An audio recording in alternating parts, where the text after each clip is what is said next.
اگر تم اپنے اس دعوے میں سچے ہو تو پھر کیا ہے، پھر آخرت کی طرف توجہ کرو، کیونکہ جو سچا انسان ہوتا ہے نا اس کا دل دنیا میں کم اور آخرت میں زیادہ لگتا ہے. کیونکہ جب انسان سچائی پہ عمل کرتا ہے نا تو زندگی مشکل ہونے لگتی. جب آپ سچے بنتے ہیں، سچ بولتے ہیں، سچ کہتے ہیں، سچ پہ چلتے ہیں، تو پھر لوگوں کو کانٹے چبھنے لگتے ہیں، یا نہیں؟ آپ کے آس پاس کے لوگ انکمفرٹیبل ہو جاتے ہیں، اور پھر ری ایکشن کیا ہوتا ہے کہ آپ کو بھی کیا کرتے ہیں، مشکل میں ڈالتے ہیں، مخالفت کرتے ہیں. اب کیا ہوتا ہے کہ جب آپ مشکل میں پڑنے لگتے ہیں تو دنیا سے دل اٹھنے لگتا ہے، آپ کو حقیقت نظر آنے لگتی کہ یہ دنیا رہنے کی جگہ نہیں ہے. لہٰذا انسان کو آلٹرنیٹ چاہیے، تو پھر وہ آلٹرنیٹ کیا ہے؟ آخرت. انسان سوچتا ہے میرا گھر وہاں ہے، میرا اجر وہاں ہے، میری پذیرائی وہاں ہے، مجھے سب کچھ وہاں ملے گا.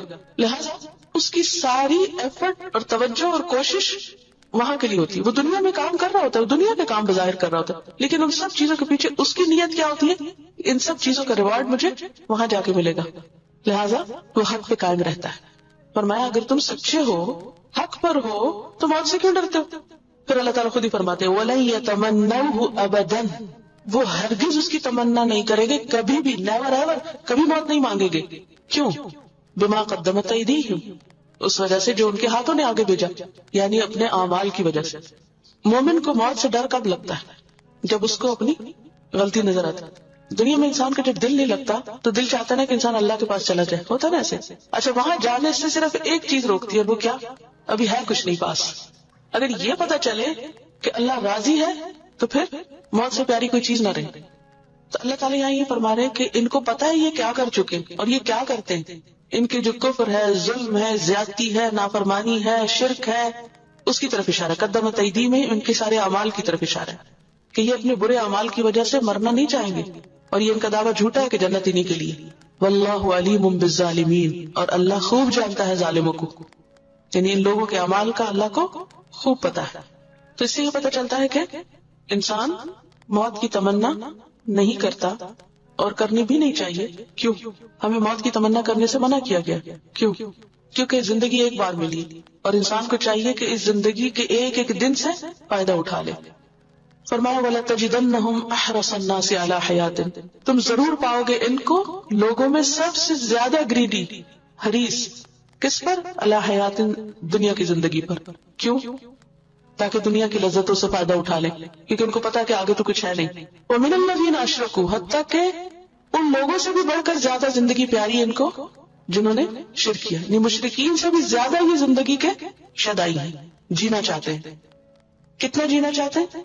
یود احدہم، ان میں سے ایک ایک یہ چاہتا ہے لو یعمر الف سنۃ، کاش اس کی عمر 1000 سال ہو. ہر ایک ان میں سے 1000 سال جینا چاہتا ہے. وما هو بمزحزحہ من العذاب، حالانکہ 1000 سال تک جینے سے عذاب دور نہیں ہوگا.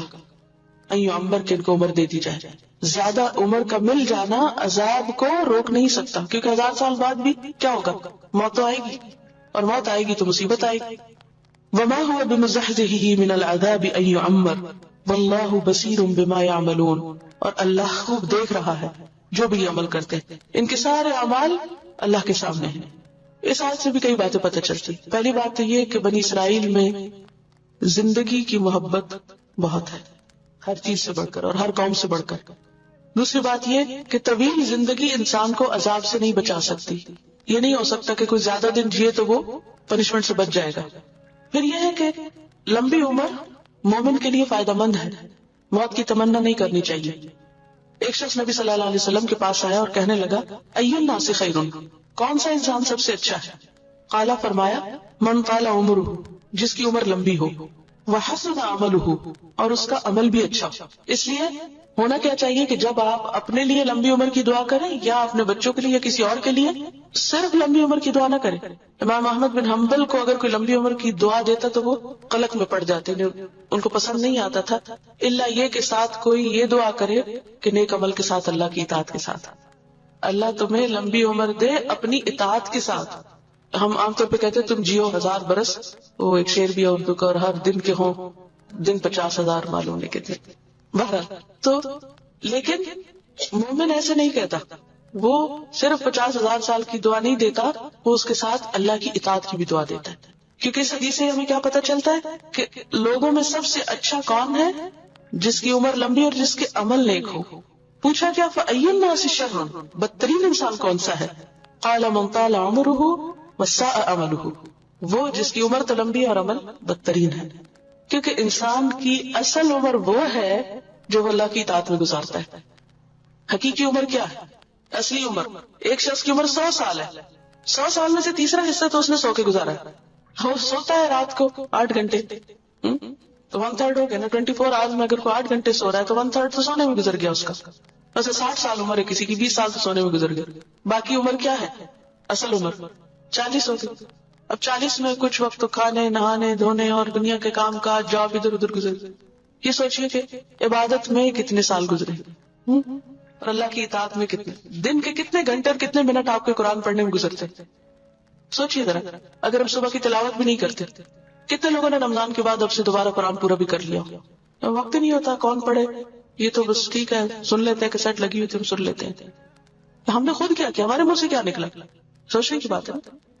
تو دن کے اگر ہر روز کے 5 منٹ صرف آپ تلاوت کرتے تو جب جا کے مہینے میں کتنے ہوں گے؟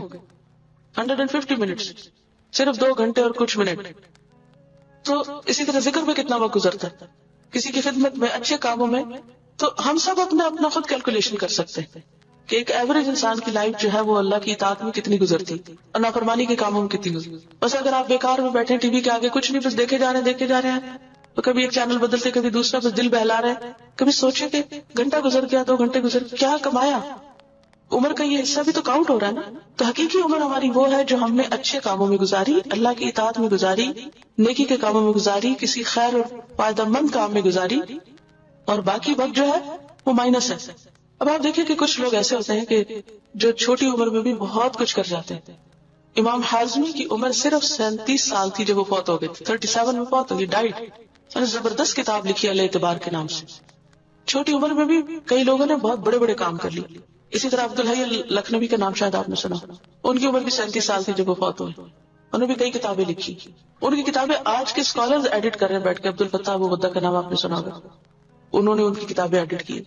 تو اس لمبی سے مراد ضروری نہیں ہوتا کہ آپ 100 ایئر جیئیں. اگر 40 سال آپ کی بیماری میں بیڈ پہ لیٹ کے گزرے تو وہ عمر تو نہیں نا. وہ کیا عمر ہے؟ اصل میں دیکھنے کی بات یہ ہے کہ ہم کتنے پروڈکٹیو. بعض لوگ چھوٹی عمر میں ہی بہت سے اچھے کام کرنا شروع کر دیتے جو ان کے لیے آگے جا کے صدقہ جاریہ بنتے. اب دیکھیں کہ حضرت عائشہ کی عمر کتنی تھی جب حضور صلی اللہ علیہ وسلم فوت ہوئے؟ 18 سال. 18. سارا علم حاصل کر چکی تھی اور باقی زندگی اسی کو آگے سکھایا. اور پھر تقریباً 50 سال بعد آپ کی زندہ رہی، شاید 68 تھی کتنی. اس کے برعکس ان کی بہن حضرت اسما جو تھی ان کی عمر 100 سال سے زائد تھی جب وہ فوت ہوئی. تو اصل چیز کوانٹٹی نہیں ہے، کوالٹی ہے. ہر ایک کو روز کے 24 گھنٹے ملتے، ڈیپینڈ یہ کرتا ہے کہ آپ اس 24 کس کام میں گزارتے ہیں. کبھی اپنے حساب خود کر کے دیکھ لیجیے کہ کہاں وقت گزرتا ہے، کس کام میں لگتا ہے. پھر اسی طرح یہ ہے کہ واللہ بصیر بما یعملون.